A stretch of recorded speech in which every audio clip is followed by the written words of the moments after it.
but I'm going to show. Okay, so good evening from Jerusalem, and good afternoon or good morning to wherever all of you are. I am Rabbi Stacy Blank. I'm the Director of Education and Leadership Development for the World Union for Progressive Judaism, and very happy. It really gives us joy in these dark times to see all of you here together with us. We've been offering a series of webinars since October 7th, since this very terrible war has begun, to try and connect with what's happening in Israel, to understand what's happening, and also to connect with what's happening all over the world for the Jewish people, and to give resources from what we are hearing from you are the needs in Israel and around the world. And we also have spiritual needs. We have to feed our souls. And if you've eaten already enough sufganiyot and levivot, latkes, I understand. No, not yet. Okay. I understand that studying Torah actually cancels out those calories. So extra bonus points for being tonight. And on a serious note, it's really an honor to be here tonight for many, many reasons. First of all, to welcome my teacher for really many years now at this point, Rabbi Professor Dalia Marx. I'm very well known to many of you here, but just in case, Rabbi Dalia Marx is the Rabbi Aaron Pinkin Professor of Liturgy at Hebrew Union College in Jerusalem, and teaches in Israel, around Israel, in Europe. She can teach us in English, Hebrew, German, and Spanish. So you can bring that also. We can bring her to other gatherings for our world community. And she has written a number of books and edited books, including the new Israeli Siddur Tfilat Adam, and including a feminist commentary of the Babylonian Talmud, and her latest book, and she wrote about, it's not written here, but your book about nighttime prayers, right? Right. But the latest book, which we want to celebrate, is the translation of her book, Man, and in English, it's called From Time to Time. And we're here to celebrate. Here's the cover. We'll share the link if you want to order it. And we're going to learn from Rabbi Marx about Hanukkah, specifically about Tzur.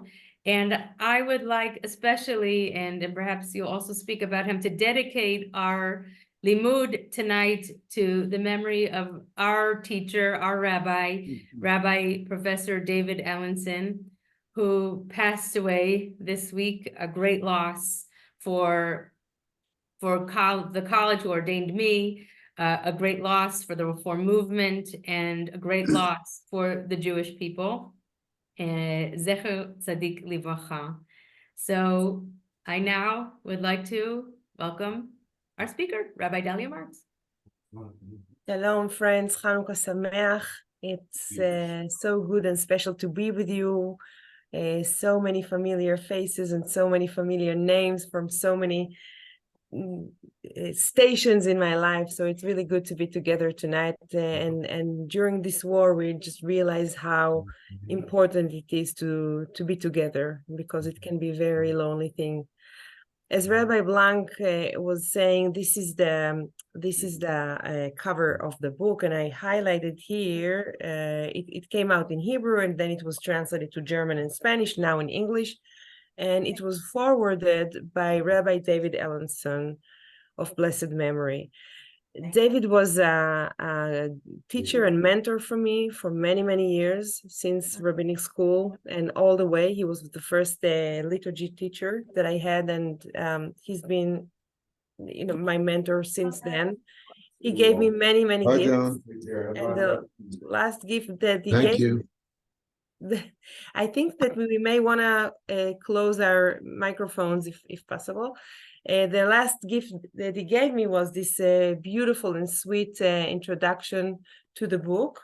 And I was waiting to celebrate it with him when I come to New York on March but I guess it will never happen. So as you said, Stacy, the book is dedicated, I mean, this class is dedicated to him.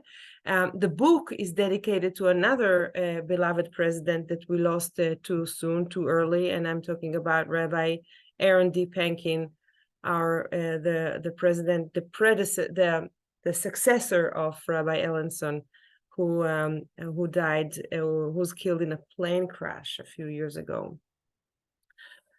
So we are talking today about Hanukkah. We're talking today especially about Maoz Tzur Yeshuati. I'm sure that this is the most well-known piyut in the Jewish world for Hanukkah. However, there are many secrets and many aspects of Maoz Tzur that are not always revealed. And I hope that today we'll be able to expose and discuss some of them. But first of all, Rabbi Blank prepared for us a poll, and I want to ask you to fill it. How many verses of Maoz Tzur do you sing in your family or in your congregation? Is it 1 verse, 2 verses, 5 verses, or 6 verses? There's no right and wrong answers. Just, what is your custom at home? And then we will go back to your polls. I am uploading here the document that Rabbi Blank sent you. If I find it now, where is it? I had it prepared. I don't have it now, sorry. Just a second, please.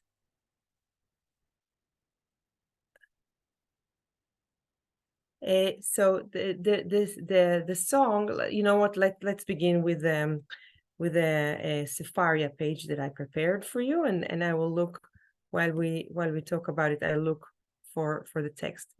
Maoz Tzur is a very famous song. As we said, it was composed in the late 12th century or beginning of the 13th century. We don't know who composed it, but we know his name. His name was Mordechai. Why do we know that his name was Mordechai? Of the word Mordechai. So the first stanza of the 6 begins with Mem, and then Daled, and then Yud, and then Reish, and then Chaf. Mem, Reish, Daled, Chaf, Yud, that's Mordechai.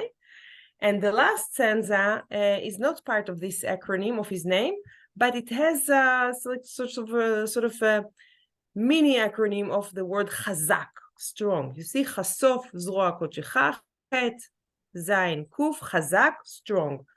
And it is a question, I'm already posing one of the questions that we're going to have to ask, if this last verse is an original verse of the song, or was it added later? This is an interesting question that the scholars debate for quite a few decades.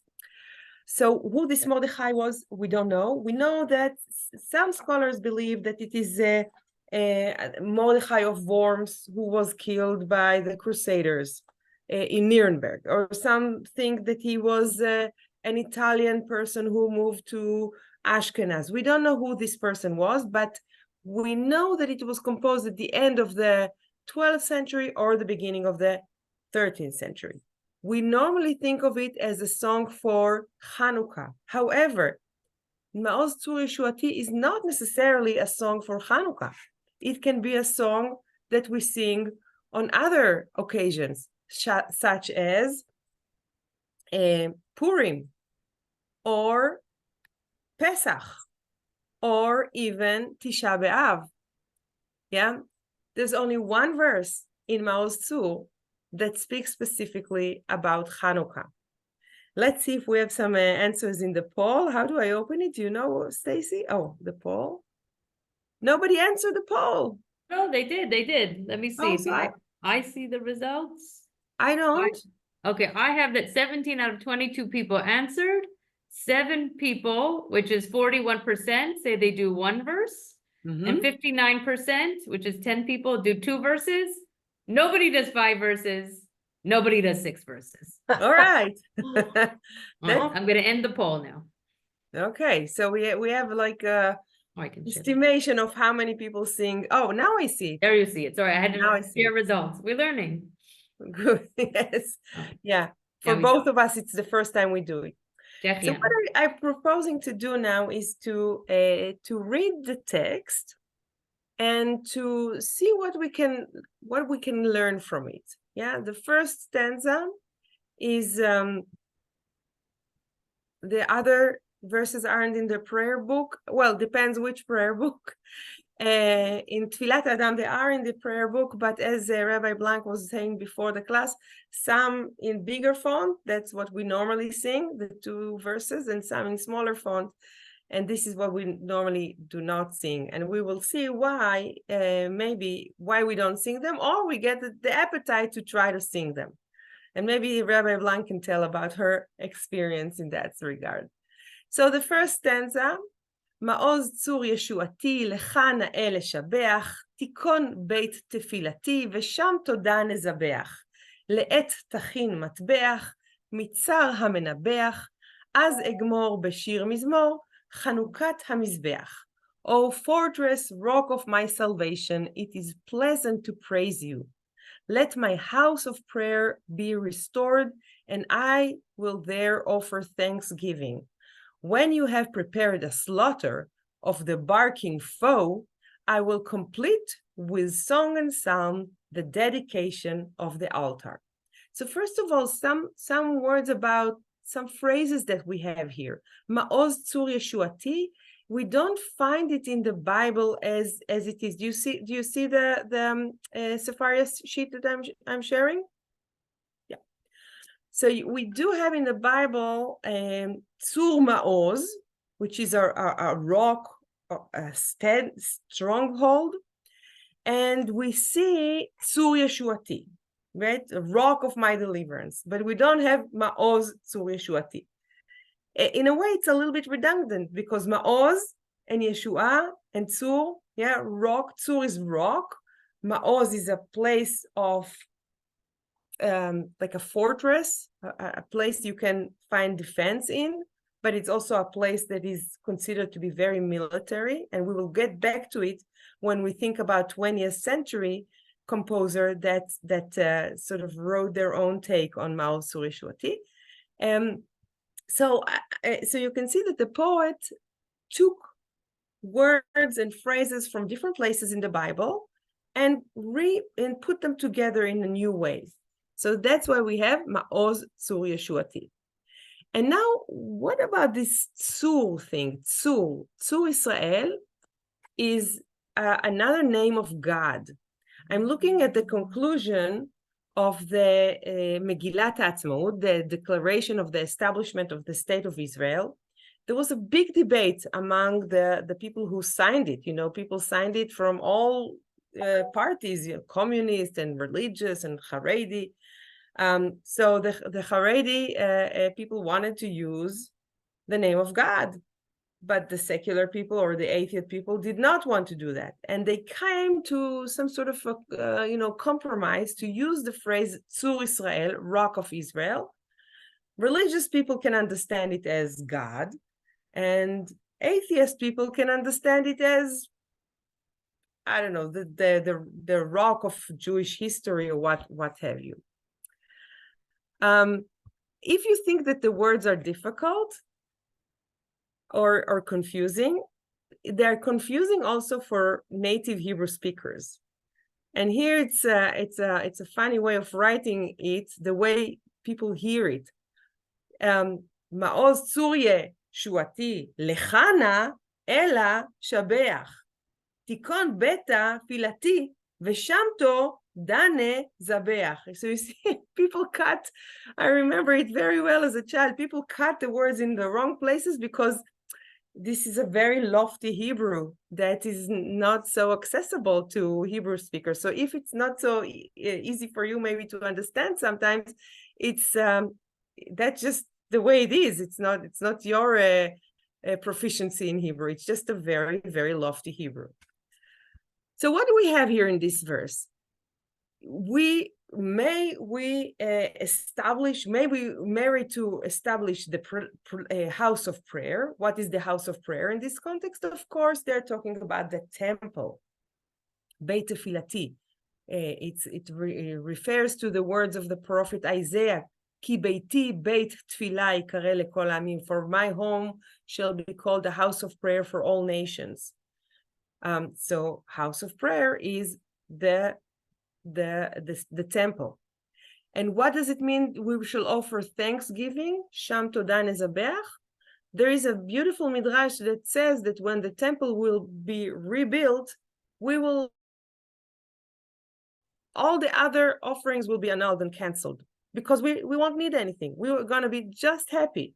All we will have to say is thank you, todah, todah, todah, todah. So that will be the only offering in the temple to come. So then when the temple will be restored, we shall offer thanksgiving. And I'm just asking us as Reformed Jews, who normally do not pray for the restoration of the temple and the restoration of the sacrificial cult, what do we do with this verse? Of course, we can read it in a midrashic way. We can say house of prayer is a house of prayer. It's a synagogue. That's, we're fine with the synagogue. But then comes the next line, which is difficult. Right? Le'et tachin matbeach, when you have prepared a slaughter, mitzar hamnabeach. Yeah. In other words, when you slaughter, when you kill, yeah, the barking foe. Yeah, the foe, the enemy, is not even a person. Is not even considered a human being. Is considered some sort of monster or animal, right? Since October 7th, we hear a lot of people talking about Hamas as wild animals. I think it's very offending toward animals, because I don't think animals do these kind of things to each other. They may, they may eat each other, but they don't act in such a cruel way to each other. But you can see that the author talks about the enemy in an indirect way, maybe because he was afraid of censorship. That was one of the things that Jewish writers in this era were afraid of. They were afraid that their prayer books will be confiscated, so they censored themselves. So maybe Tzar HaManabeach, the barking foe. That's how in my family we used to talk about the dog. We used to call him Tzar HaManabeach, so he doesn't know that we're talking about him. But of course he knew that we're talking about him, because dogs. Az egmor b'shir mizmor, then I will complete with song and psalm. Of course, it refers to the Hallel that we sing on festival days, like Hanukkah, the dedication of the altar. So here you have the words Chanukata Mizbeach, the dedication of the altar.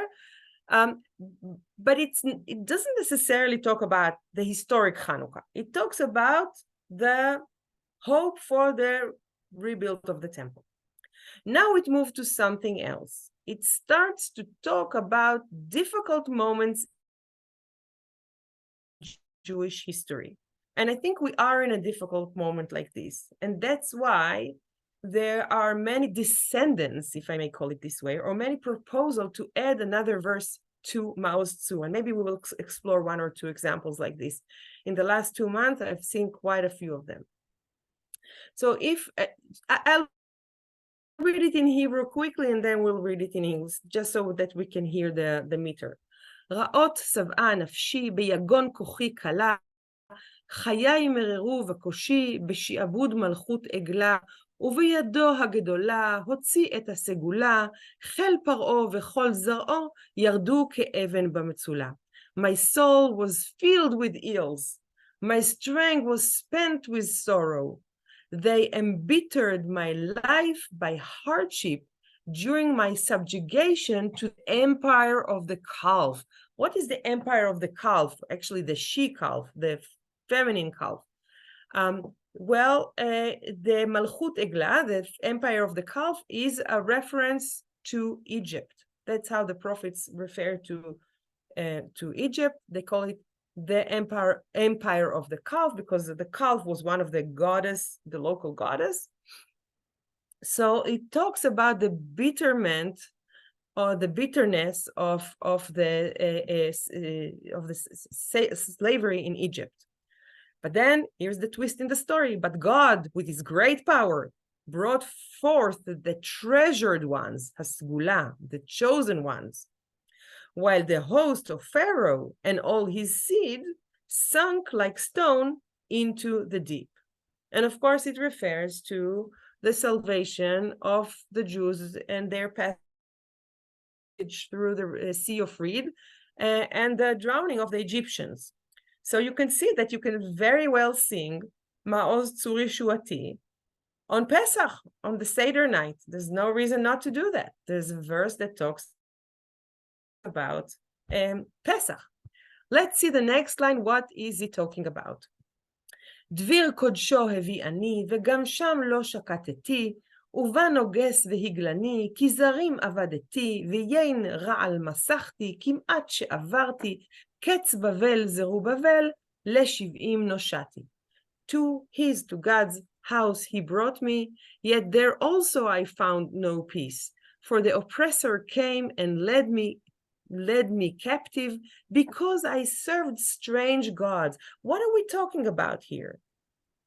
It's clear that he's talking about the destruction of the temple, and the destruction of the temple came because that is to say, Israel, worshipped foreign gods. Yeah, because they served strange gods. And I had to scoff the wines of bewilderment, right? I think the Hebrew is like I almost drank poisonous wine because it was such a bitter experience. Well, nigh I perished when the Babylon's end drew near.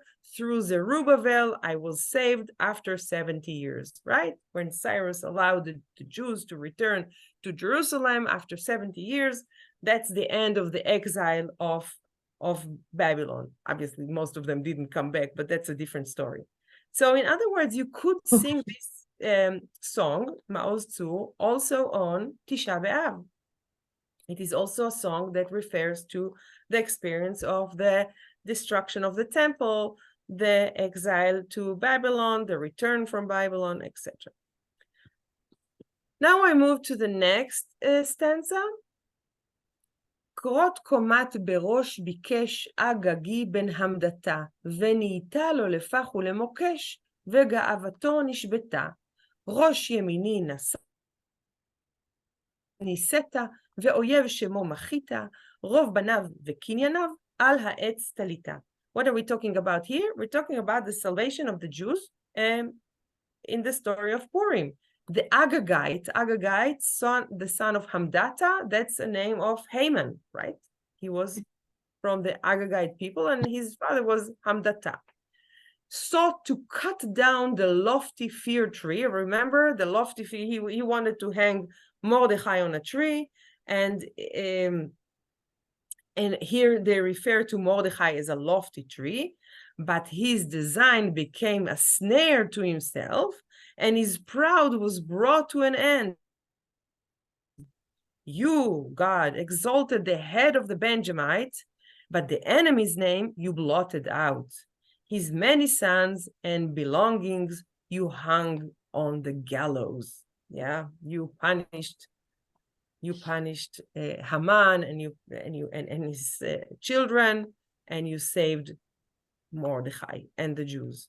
Yes, and I think you can very safely say that you can sing this song on Purim. So what do we have here? We don't have a song of a festival, of a special festival. We have a song that depicts major points in Jewish history and moments of severe crisis. And today we are, I think, in the situation of a severe crisis. That's why a lot of people write prayers and liturgical hymns and poems. I collected, Rabbi Blank, I collected about 150 liturgical texts that were written in the last 2 months. People really feel the need to express what they're going through, to give meaning, to ascribe meaning to what they're going through. And this is basically what I try to do also in my book. I think that Jewish time in difficult moments and also in happy moments, but definitely in difficult moments, is a very strong anchor in a reality that is not stable, or that is scary, or that is not well understood. Yeah, Jewish time is, as Abraham Joshua Heschel called it, a cathedral in time, and that nobody can destroy. And this is also something that keeps us together, because no matter if you are a Reform Jew or Orthodox, conservative, Haredi, secular, atheist, if you're Ashkenazi, Sephardi, Yemenite, Italian, you know when Shabbat falls, and you know when Hanukkah falls. So whatever you do on Shabbat, if you spend the time in the synagogue or with the family, or even in the mall, or outdoors, or whatever you do, this is a designated day. That's really, time is really what keeps us together. And I think this is what is depicted also in this poem. By the way, the poem that we're discussing here is one of the about 100 chapters in the book. You can see this is a one of many chapters in From Time to Time. Now I move to the 5th stanza, and here we're talking about Hanukkah. That's basically why we sing Ma'oz Tzur Yeshuati on Hanukkah, apart from the fact that we saw before that it speaks about the dedication of the altar, Chanukata Mizbeach. That also refers to something that sounds like Hanukkah. יוונים נקבצו עליי, אזי בימי חשמנים, ופרצו חומות מגדלי, וטימאו כל השמנים. ומנותר קנקנים, נעשה נס לשושנים, בני בינה ימי שמונה, קבעו שיר ורננים. The Greeks were gathered against me in the days of Hasmoneans. They broke down the walls of my towers and defiled all the oils. But from one of the last remaining flasks, a miracle was wrought to the lilies. Who are the lilies? We'll see in a second. And their men of understanding, their wise men, their wise people, appointed these 8 days for songs and praises. You can see that the narrative of Hanukkah, by the way, it does not talk about the Maccabees, it does not talk about a military victory, it talks about the miracle. That is what the rabbis really put in the center, the religious miracle of Hanukkah. So who are the lilies? Yeah, or in Hebrew, Na'asa Nes La Shoshanim. Who are the Shoshanim here? The Shoshanim are, of course, the people of Israel. Let's go back to our Sefaria page. Yeah. And you can look in Shir HaShirim, Song of Songs, chapter 2, verse 2. It says, Keshoshana ben achochim, ken rayati ben abanot. Like a lily among the thorns, so is my darling or my beloved among the maidens. And you know that the rabbis understood the love songs in the book of Song of Songs as a love song between God and the people of Israel, because they could not deal with the fact that we're talking about really highly eroticized songs of two young people who are in love, right? So the guy says to the boy says to the girl, Keshoshana ben achochim, but it was understood that God speaks about us as a lily among the thorns. We are the lily in God's eyes among the thorns, and therefore in liturgical hymns, normally that's how Israel is treated. By the way, in the sister festival to Hanukkah, which is Purim, very much similar to Hanukkah in many ways. We don't read about it in the Torah. It has to do with the salvation from enemies, etc. There also you have Shoshanim, you have lilies. Do you know where? One of the most famous songs for Purim, Shoshanat Yaakov, right? The lily of Jacob. Jacob's lily. There too, we are referred to as Shoshanim, as lilies. Okay, so far 5 songs, and it leads us 5 verses, and it leads us to to our days. Now we get to the next verse that I remind you, some scholars believe that it was not original to the poem, and others believe that it is. Let us read it and let us decide about it. And I can only tell you that it was printed for the first time only at the beginning of the 18th century, right? If the song exists from the late 12th century or beginning of the 13th century, this stanza was printed many centuries later, in 1702 in Amsterdam.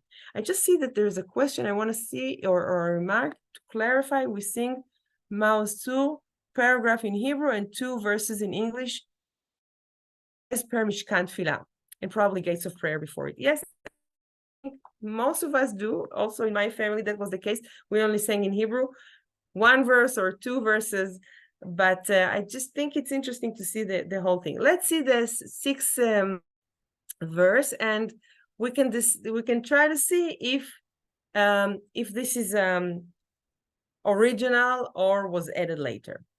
חשוף זרוע קודשך וקרב קץ הישועה, נקום נקמת עבדיך מאומה הרשעה, כי ארכה השעה ואין קץ לימי הרעה, דחה אדמון בצל צלמון, הקם לנו רואים שבעה. I don't know if I can pronounce it. Something like this. Uncover your holy arm and bring near thank you, and bring near the end of salvation. Claim the vengeance of your people or your servants' blood from the evil nation, for the hour has lengthened on us, and there is no end to the days of evil. Push back the red one in the shadow of Tzalmon, and raise for us the 7 shepherds.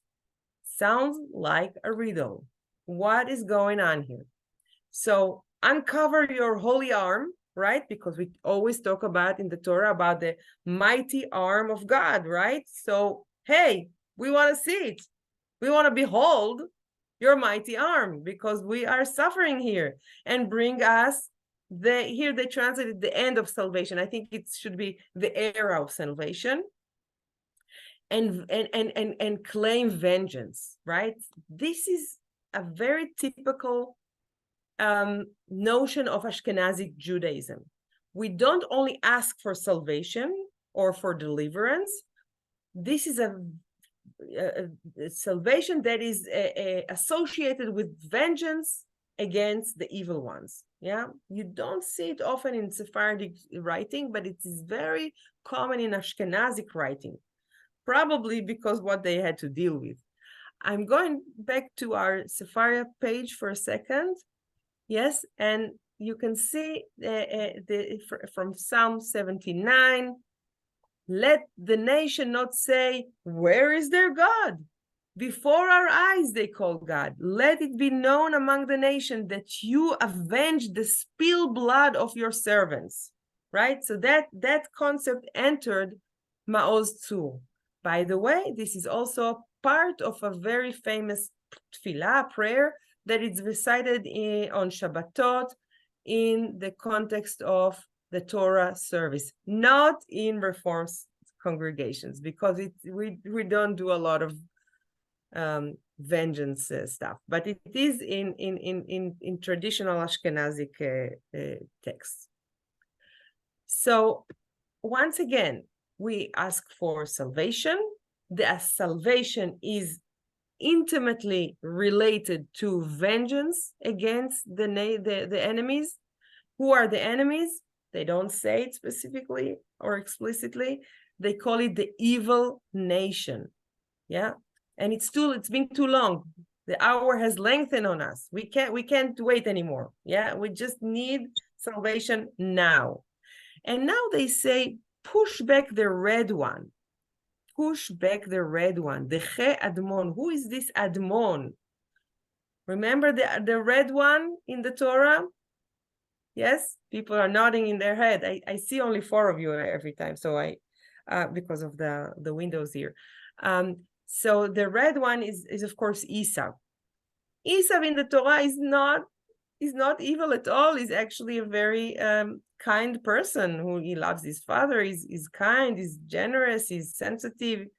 But in the Midrash and the commentators and the Midrash composers saw him as a very evil person, right? As the enemy, the arch enemy of Jacob or of the Israelites. Yeah, and they call him Admon. Why Admon? Because he was Admoni. He had a red hair. He was gingy. He had a red hair, right? And maybe because he sold his the rights of the first child to Jacob because for the red stew that Jacob prepared, ha'adom hazeh, that red stew. So that's Esau.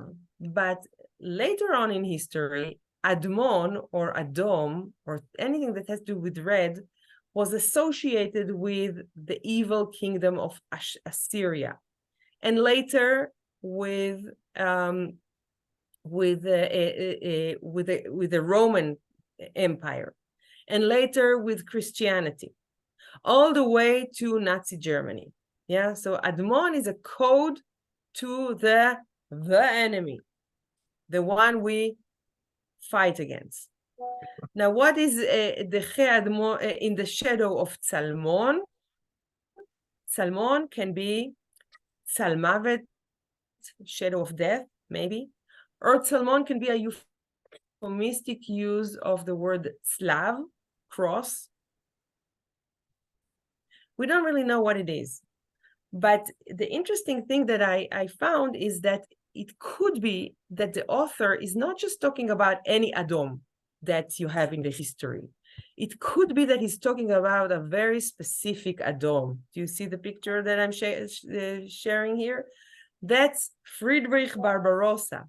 Friedrich Barbarossa was the ruler of Prussia, he was the head of the second, if I'm not mistaken, crusade to the land of Israel. But he was called Barbarossa. In Spanish, it's red beard, and you can see this is how he normally is depicted. This is a much later picture, but this is how he usually is depicted. And he wanted to go to the land of Israel to redeem it from the hands of the pagans, that is to say, the Muslims and the Jews. But he didn't get to the land of Israel. He drowned on the way there, right? And some Jews believed that it was a miracle, that he didn't merit to enter Israel. By the way, he wasn't very bitter toward the Jews. He wasn't very, he didn't do a lot of troubles to the Jews, but nevertheless, they were afraid of him. So maybe when you talk about the red one in the poem, you refer to Friedrich Barbarossa. Yeah. So, and that sort of helps you to decide the date of that. And then it talks about, and raise for us the 7 shepherds. This is very strange, not very clear to our days. Who are the 7 shepherds? Maybe it's from a verse in the prophecy of Micah, but what does it mean? Not clear to us. So this is a question. Is this verse, does it belong to the original psalm? Is it part of the Tzur from the beginning? Or was it added later? One hint can be that, as we said, it was not printed until the beginning of the 18th century. And until not long ago, most scholars believe that it was added later. Today, on the other hand, I think the tendency is to believe that it was original verse. You can see these 3 letters, Chet, Zayin, Kuf, the Chazak. That is a typical thing to put in Piyutim, yeah? The author sort of hides his name in the first lines or the first stanza. Like here we have Mordechai, and then he says good things about himself, like Chazak or Chazak ve'ematz or Yishar Koach, nice things about himself. So that's a typical thing to do. And the second reason that people believe that it is original is that we spoke about the past. We mentioned historical events that Jews had to deal with hardships and difficulties, right? We spoke about the situation with the slavery in Egypt and the destruction of the temple and the threat from Haman and the threat from the Greeks. We're not Greeks, but this is a different story. And after we depict the historical things, now we really get to what we want to say. Psychologists, I'm going to take it down so I can see you. Psychologists sometimes call it the foot in the door syndrome, right? A person goes to therapy and he or she speaks with the therapist and say, blah, blah, blah, nothing important, no. And when it's time to leave and they leave the room and their foot is already in the door, this is where they say the important thing. Yeah. So in a way, this is what happens here. Yeah. We spoke about history. Yeah. We know what happened in Egypt, nothing new. We have the Seder every night. We know what happened in right? But when we really want to say it, that is save us, right? We need help. We can't do it on our own. We need some help here. Help us, deliver us, save us, redeem us. We need help. That's the last verse. That's why I believe that it was originally there. And you can ask me, if it was originally there, why wasn't it printed from the beginning? It was not printed probably because the Jews were afraid of censorship. And they were willing to censor their own Sidurim and Talmudim, so they are not confiscated. Today at school, I taught about Alenu Leshabeach. Rabbi Paz here probably remembers, and Tori and other people in the room. Yeah, it was censored, and sometimes Jews preferred not to say some things or not to write them. Maybe they said them, but they didn't write them. So maybe this is the case with Mao's Tzur Yeshuati. I want to show you some fruits, if I may call it this way, that Mao's Tzur Yeshuati gave after many generations of its composer. Yeah, it was sang throughout the Jewish world, and it was observed in so many places in the world. But it also we can see new creations of things that have to do that are related to Mao's Tzur. But maybe before that, we can hear a few tunes from a special Mao's Tzur that I found. And this is a really nice Mao's Tzur sang by Canadian Reformed cantor.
Nice, no? The way that's one of the things we learn to do with Zoom and all that. So before we go on, I just want to make sure if you have questions or something to add. I see Tori wrote here, also in times of powerlessness or perceived powerlessness, how our words serve as the power we have. I remember that regarding Alenu and talk about is a lot. Haha, that's right. Yes, yes. I completely agree with you, Tori, that for Jews in many diasporas in the Middle Ages and even later, they often felt disempowered and powerless.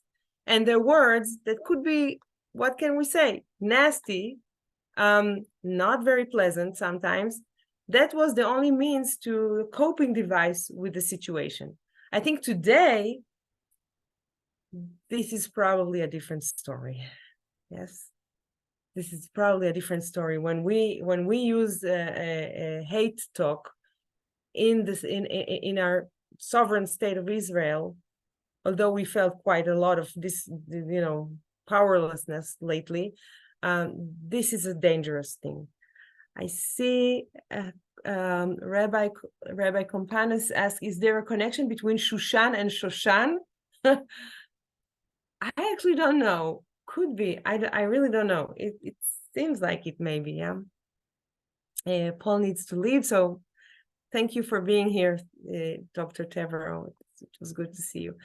Okay, I'm going to share with you a text that was composed lately. When I say lately, I mean in 1971 by Naomi Shemer, whom I think you know many songs of Naomi Shemer. Naomi Shemer went during Hanukkah to visit the soldiers in the Ma'ozim. Ma'ozim are, how can we translate Ma'oz, Stacy? Strongholds, like military strongholds, that was later on famous, unfortunately, in the 73 war when the Egyptians kind of cut through them. But back in the day, they were considered very strong. Yeah, I'm sorry if it sounds too contemporary, but that's what it is. So she visited these strongholds, and she saw the soldiers lighting Hanukkah from shells of rockets, and she was very impressed by what she saw, and she wrote this song called Shivchei Ma'oz, and it begins just like Ma'oz Tzur Yeshuati. It begins with the words Ma'oz Tzur, almost אותו דבר, Ma'oz Tzur, Ma'oz Tzur Yeshuati is the same way, but for her, when she says Ma'oz, it's not referring to God. It refers to this military fortress or refuge, and it's translated the following: a refuge and rock of my salvation, whom we praised in pleasance, far, far away beside my home, orchard exude their fragrance. I'll pass through the tunnels, also sounds a bit contemporary, caverns and fortresses, through grottos, rocky, and trenches dusty. Somewhere in the depth of night, somewhere intense lies, seeking my life, observing silently.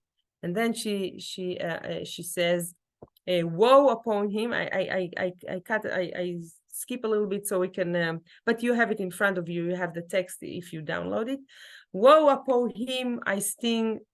Woe upon him from my honey taste. Woe upon him who seeks my life to take. And I want to show you the poem that was as it is in the clip. All right, not that. Yeah.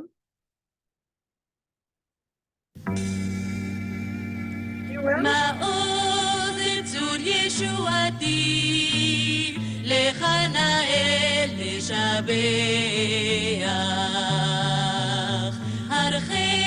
הרחק ליד ביתי, הפרדסים נתנו ריח.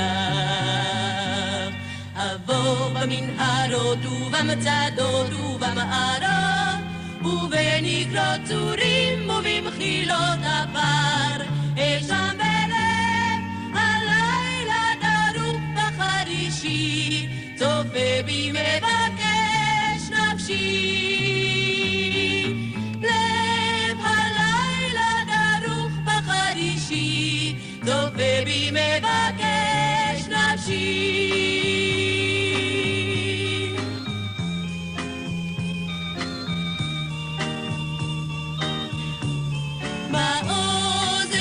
ישועתי, מבצרי קש וקישיה. עצי שקד ליד ביתי, עומדים בלא בין פוריה. אבוא במנהרות ובמצדות ובמערות, ובנגרות צורים ובמחילות עפר, אש המלך הלילה דרוך בחרישי, מביט מבקש נפשי. לב הלילה דרוך בחרישי, מביט מבקש נפשי.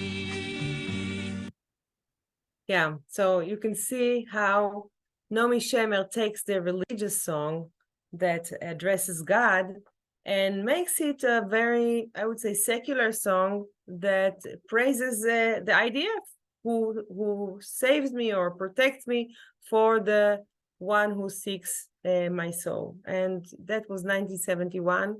Who would believe that we are here in 2023 and we still have to deal with these issues? I know that we have to finish very soon. I just want to show you in this Sefaria page that I prepared, and you have a link to it if you want. You can use it. You can see it with more time. And I wanted to show you two things that we have done. So this is a verse from Tfilat Adam, the Israeli Reform Siddur, that Rabbi Blank already mentioned. We kept the words as they are because we felt it's not our right to change a poem that someone wrote. This is not like prayer, which is like common domain that you can change it.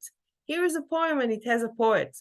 So we didn't change it, but we offered some suggestions. So for the time that you will make slaughter of the barking foe, we proposed instead of tachin matbeach, we proposed tashbit matbeach, which means for the time that you will subdue slaughter, right? That you'll stop slaughter, and instead of barking foe, make slaughter of the barking foe, push the foe away. We don't need to kill anybody, but we just want to be saved from him.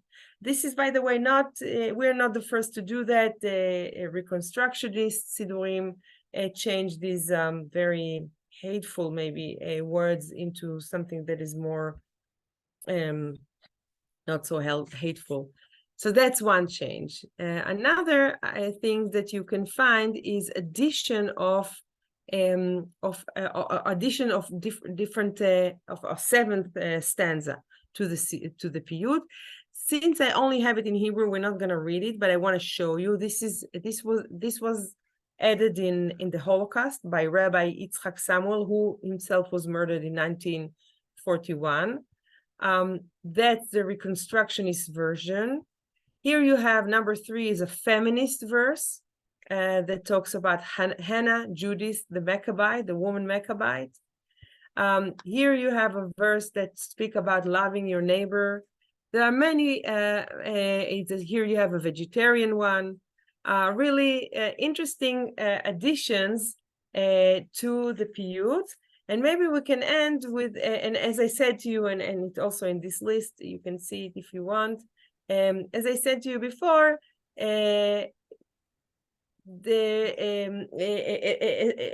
let's maybe conclude with a verse from Rabbi David Lazar, who basically translated the whole piyut on his own, and he suggested very different words. So he says the following: mighty stronghold, close and safe, with delight I give you praise. My joyous heart extols your being, while upon your wonders my eyes do gaze. It is through you that I have seen, 'tis upon you I do depend, not only miracles that have been, surely new ones you will send. And you can really sing it with the same melody. I'm not going to try because, and this is the last stanza by Rabbi David Lazar. Dispersed across the globe for many a year, your children lived among the nations, but now have come together from far and near in times of renewal and salvation.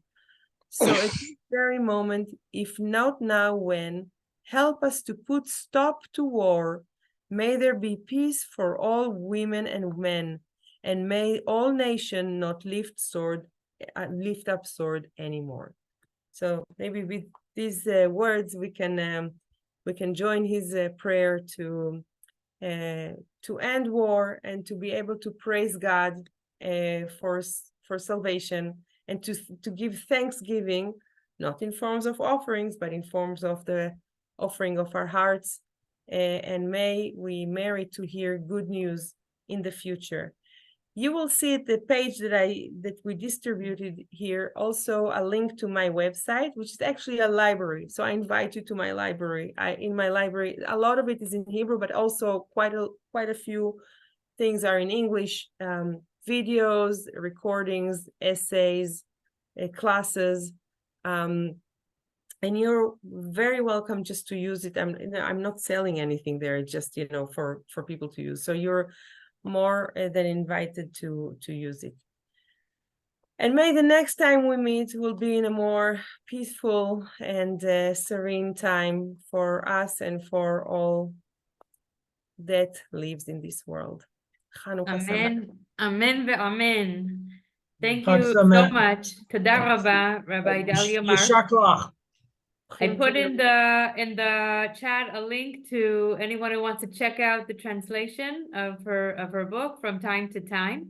I want to thank everyone for joining. And before I say goodnight, I want to offer you to consider joining our next webinar, which is going to be next Wednesday at 10 o'clock p.m. Israel time, 3 p.m. Eastern time. And among the time zones, we have our series of values. And our next value is a value of community, which is a very, I think, central value in this time. So I want to welcome you to look out for the advertisement for that webinar next week. And that's more of a conversation where we also have chavrota, we get in small groups, we discuss it, we have a text, and we welcome everyone's active participation. So shuv again, toda rabba, Rabbi Dalia Marx, for your wisdom, from your Torah, for your inspiration, and for helping us believe, yes, there can be modern day miracles, and the power of prayer, the power of words, to imagine reality, to imagine salvation. And we know that it's happened so many times in the past for our people, and it will happen again. We trust in God, and we also have to trust in ourselves to be the partner in the miracles. So Hanukkah Sameach, may we all continue to bring the light of progressive Reform Judaism around the world.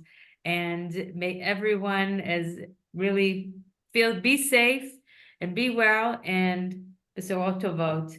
Hanukkah Sameach. Hanukkah Sameach. Wow. Al Sameach.